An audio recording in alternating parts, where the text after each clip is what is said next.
The seven seals of Revelation. The second seal, in Revelation chapter 6, verse 3 and 4. Let us first read the passage in Revelation 6:3. And when he had opened the second seal, I heard a second beast say, Come and see. And there went out another horse that was red. The power was given unto him that sat thereon to take peace from the earth, and that they should kill one another. And there was given unto him a great sword. We have previously identified the first seal to be the establishment of the papacy and the papal supremacy in the year 217 and 538. Therefore, we can be sure to look for the second seal in the years after the 6th century. Judging by the red color of the horse, which reminds you of the blood, and descriptions about taking peace and killing, many people intuitively relate this passage to a war. So if this interpretation of war is correct, then we should be able to find a matching event in history that corresponds to the second seal. And between the 7th century and the 10th century, there is an incident called Anshe Rebellion that may qualify for the interpretation of war. Anshe 1 occurred during the Tang Dynasty in China from year 755 to 763, and it is known for the greatest death tolls in history before the World War II. The estimated dead and missing people are speculated to be up to 36 million in all, while the total world population at the time is estimated at 207 to 224 million. If these figures are true, then the number translates to about 16 to 17% of world population dying or missing due to the incident. This interpretation may be probable, since the red color goes together with China and a big part of the world population was affected.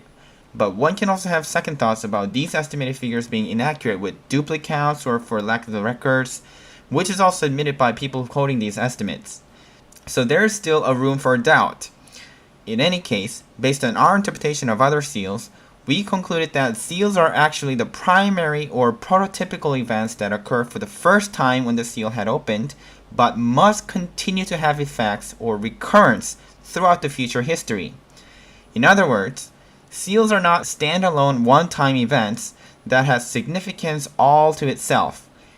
On the contrary, the trend we discovered in seals is that it continues to have influence in the following generations, and its significance as the first of its kind in history seems to echo ever more as the history unfolds.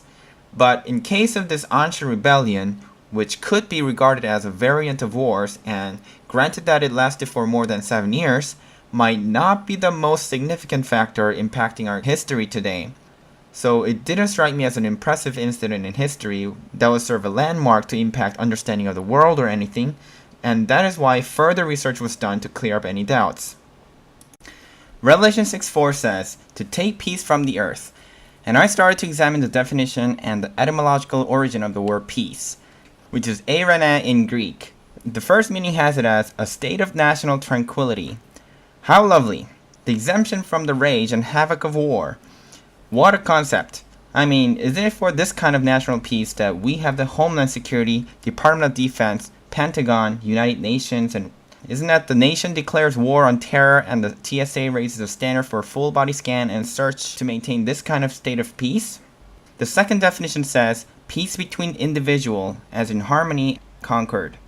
And the third meaning says security, safety, prosperity, felicity, because peace and harmony make and keep things safe and prosperous.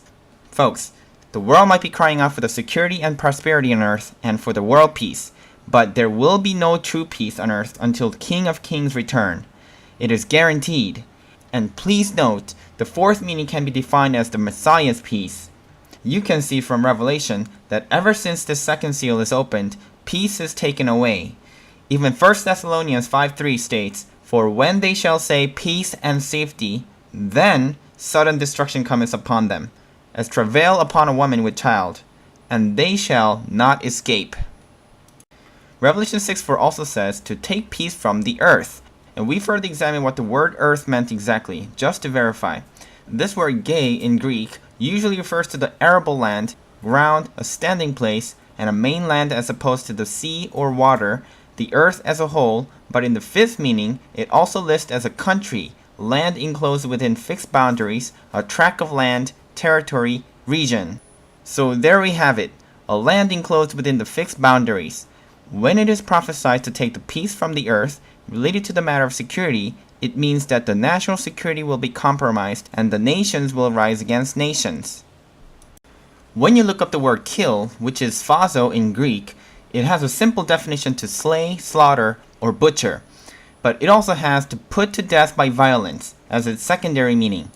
By inference, I think we can argue that this word can possibly include the use of terror and violence as its means to bring death. And the word for one another is aleilon in Greek, meaning one another reciprocally, mutually.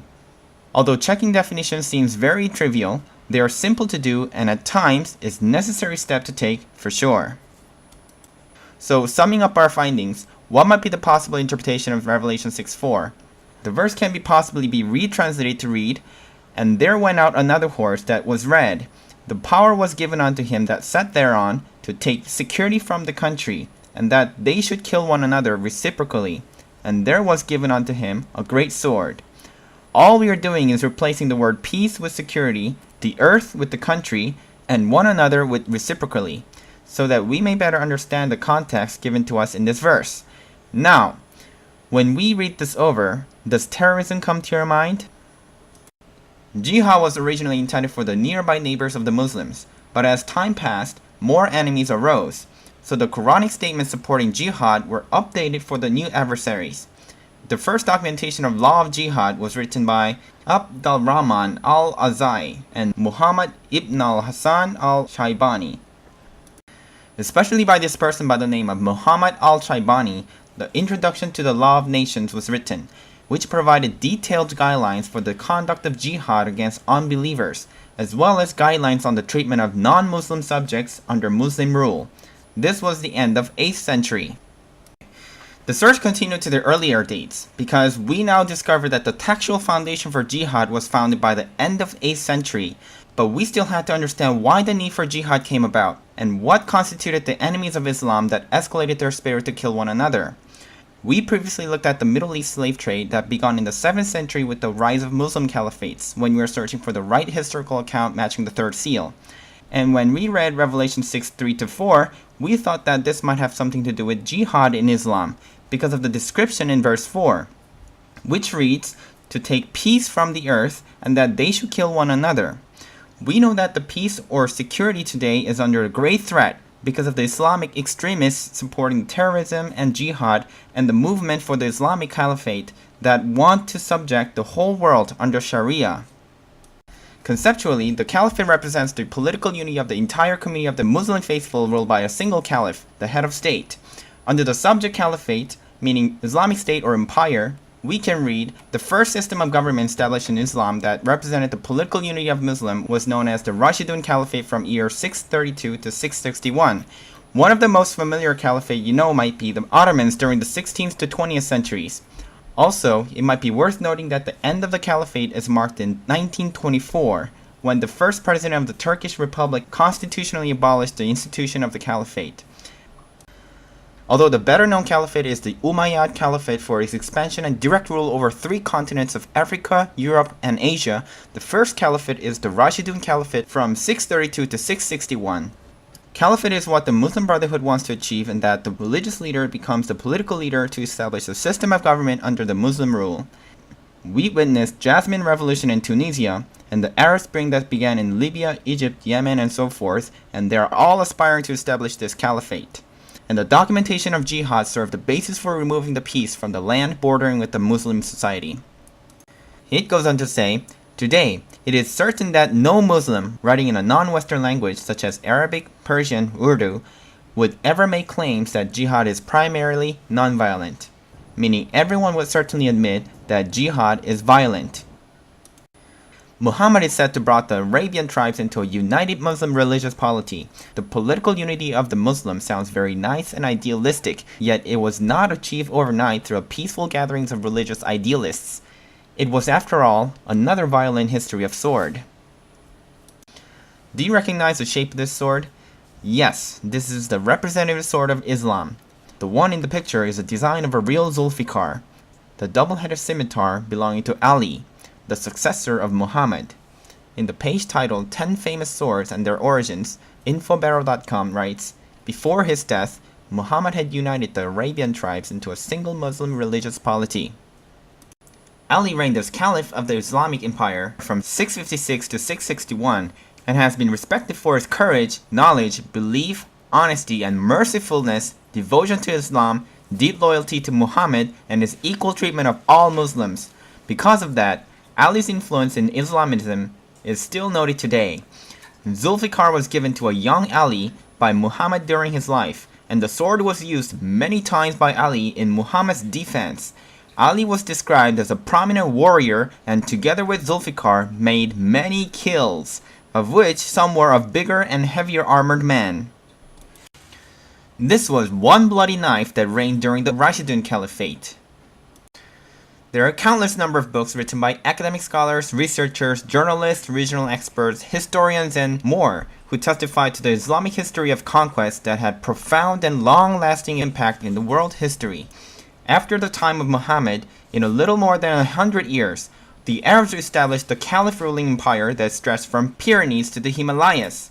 Most impressively, the Arab armies invaded Iran of Old Median Empire in 637 and had swiftly conquered the region by 651 and managed to conquer the Persia that even Rome could not. What is more, the Moorish invaders, beginning with the Battle of Covadonga in 722, established a centuries-long period of Muslim rule in Iberian Peninsula, which is now Spain, until Christian kingdoms in the north finally completed the Reconquista, or Reconquest, in 1492, by regaining control of the peninsula and re-establishing the Christian rule. The famous Ottoman Caliphate has laid siege to Vienna in 1529, made another attack in 1532, yet the final attempt of major expansion into Europe did not come to an end until the Battle of Vienna in 1683. But the bloody history of the Sword of Islam does not end with the history of expansion outside their borders. The peace was taken away within the Caliphate too. Abu Bakr, the first successor of Muhammad, nominated Umar as his successor on his deathbed, and there was a consensus in the Muslim community to his choice. Umar ibn Khattab, the second caliph, was killed by a Persian named Firoz. His successor, Uthman ibn Affan, was killed by members of this affected group. Ali then took control, but faced two major rebellions and was assassinated after a tumultuous rule of only 5 years. This period is known as the Fitna, or the First Islamic Civil War. Muawiyah, a relative of Uthman, transformed the caliphate into a hereditary office, thus founding the Umayyad dynasty. If all these accounts are true, then we have here the evidences for the civil unrest within the Islamic Empire, stained by blood of killing one another to take the position of caliph. And we know what goes around the world today is an extension of that time period when the justified use of violence greatly compromised the peace on earth. So, in summary, we interpreted the second seal to be the start of the Islam Caliphate that gave birth to the use of jihad, and terrorism ensued from that point on.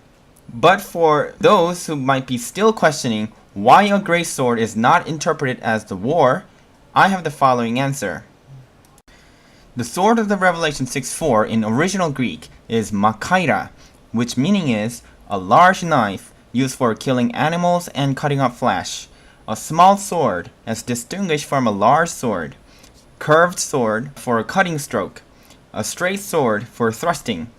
Therefore, this sword is not a weapon purposed for wars, but a tool for personal use or for defense. And we can better understand the nature of the sword through Matthew 26:51. And behold, one of them which were with Jesus stretched out his hand and drew his sword, makaira, and struck a servant of a high priest, and smote off his ear. The sword carried by a disciple of Jesus would not have been a big sword, but a large knife at best.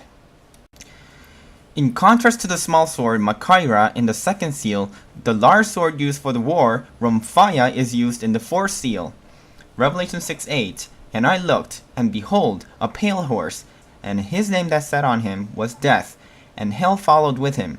And power was given unto them over the fourth part of the earth, to kill with the sword, romphaya, and with hunger, and with death, and with the beasts of the earth. The sword above of the fourth seal depicts the Genghis Khan and Mongol invasion, written with romphaya.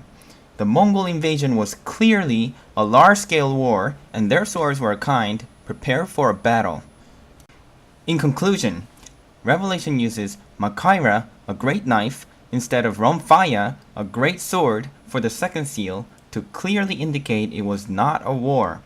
Therefore, the second seal does not constitute a war, but suitably fits the description for terrorism or use of violence. How shall we interpret the second seal then? The terrorism or jihad may be the probable candidates, which are first established by Islam or Muslim caliphates, and these are indeed the defining characteristics of Islam that has shaped the world today. The timing of its birth, emergence, or the documentation of jihad seems to coincide perfectly with the timing of opening of the second seal, and aligns seamlessly in relation to other events in Revelation, which further suggests the legitimacy of the interpretation. To recapitulate the effects of the Revelation 6:4, it can be said that the second seal threatens or compromises a country's security problem due to the rising violence. Here we have a simplified chart for you to see all 7 seals in a catch. Just in a glance, you can see how this interpretation of a second seal fits along with the rest of the interpretation. In the first seal, the papacy or papal supremacy firmly established by the 6th century. In the third seal, manorialism, a form of feudalism, and serfdom came about in the 10th century. And in the second seal, Islam or Arab caliphates was established in the 7th century. And if you examine the 4th and 5th seals, you see the Genghis Khan and European religious wars happening. So we have the wars mentioned in the later seals to come. So in my research, I didn't see the second seal as another war, but rather as some kind of precedence that would threaten the security of nations, an event giving rise to killing of one another, also characterized by Great Sword of Islam. So the information of the first caliphate in the 7th century and the documented practice of jihad at the end of 8th century fit right between the first seal and the third seal, suggesting the interpretation has high probability being without error with the rest of the timeline.